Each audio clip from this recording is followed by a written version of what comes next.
آج ہم سب Easter day منا رہے ہیں اور ایسٹر ڈے کی تقریبات جمعرات سے شروع ہوتی ہیں. کب سے شروع ہوتی ہیں؟ تو یہ بہت سے لوگوں کو نہیں پتا، لیکن آپ اگر اوپر جو تیسری فلور پر بیٹھے ہیں لوگ، ان کو بھی پتا ہونا چاہیے. بلکہ پام سنڈے کھجوروں کے اتوار سے ایسٹر ڈے کی عبادات شروع ہو جاتی ہیں. تو اس کو آپ کو یاد رکھنا چاہیے کہ جمعرات کو ہم آخری فصح کا کھانا جو خدا یسوع مسیح نے کھایا اور پھر اپنے شاگردوں کے پاؤں دھوئے، ہم اس کھانے میں شریک ہوتے ہیں.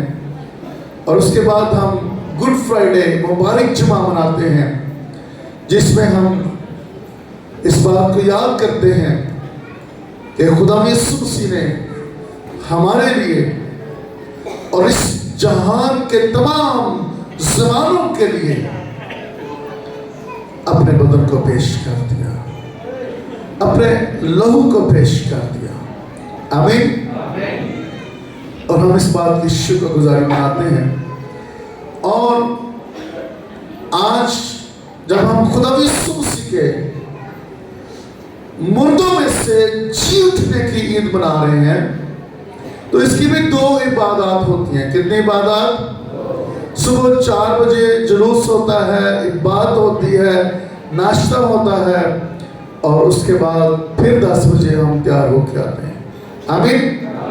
تو مجھے آج بھی بڑی خوشی ہو رہی تھی کہ کچھ لوگ آج ساری رات نہیں سوئے، اور وہ صبح کی 4 بجے کی عبادت کے لیے وہ سوئے نہیں کہ کہیں ہم سوئے نہ رہ جائیں.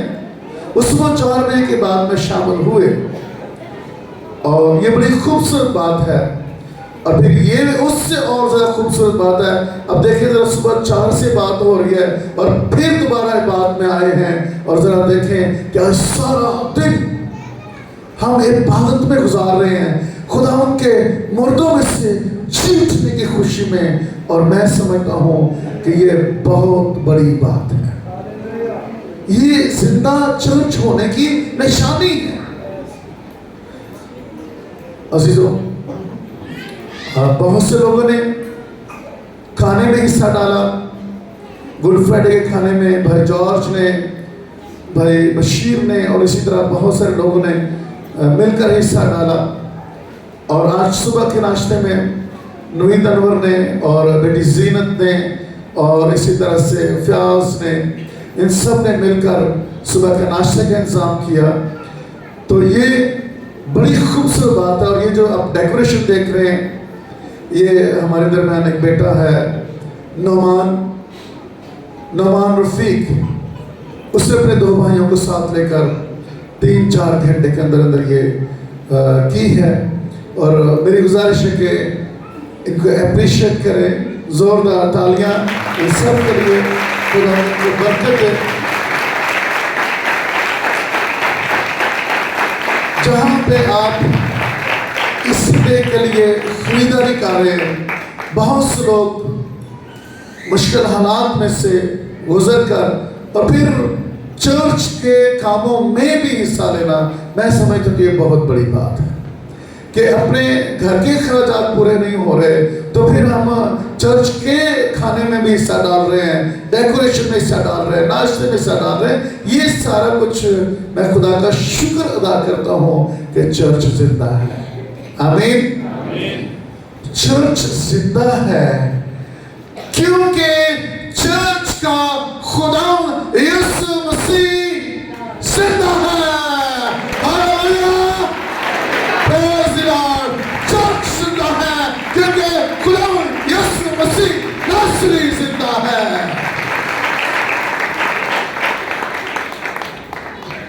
میں یہاں ایک بات آج پھر ایک بات بتانا چاہتا ہوں، کیونکہ بہت سے لوگ آپ کے گھروں میں آ رہے ہیں یا آ چکے ہوں گے یا آئیں گے، اور وہ یہ کہتے ہیں کہ ایسٹر ڈے نہیں منانا چاہیے، عید قیامت المسیح نہیں منانا چاہیے، اور وہ یہ کہتے ہیں کہ اتوار بھی نہیں منانا چاہیے.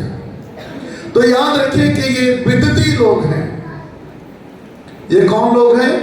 بدعتی لوگ ہیں ایسوں سے کنارہ کریں. کلام میں لکھا ہے کہ وہ شخص جو یسوع کی نجات کی تعلیم کے خلاف کوئی بات کرتا ہے اس سے اپنے گھر میں بھی آنے نہ دو. ہمارا ایمان ہے. یاد رکھیں کہ آج کا دن، اور میں اسے کہتا ہوں کہ جو عید قیامت المسیح کی عید ہے یہ ہماری سب سے بڑی عید ہے. کیوں؟ کیونکہ خدا یسوع مسیح عید ولادت میں جب ہم عید ولادت مناتے ہیں، یسوع مسیح کے اس زمین پر آنے کی عید، پیدائش کی عید.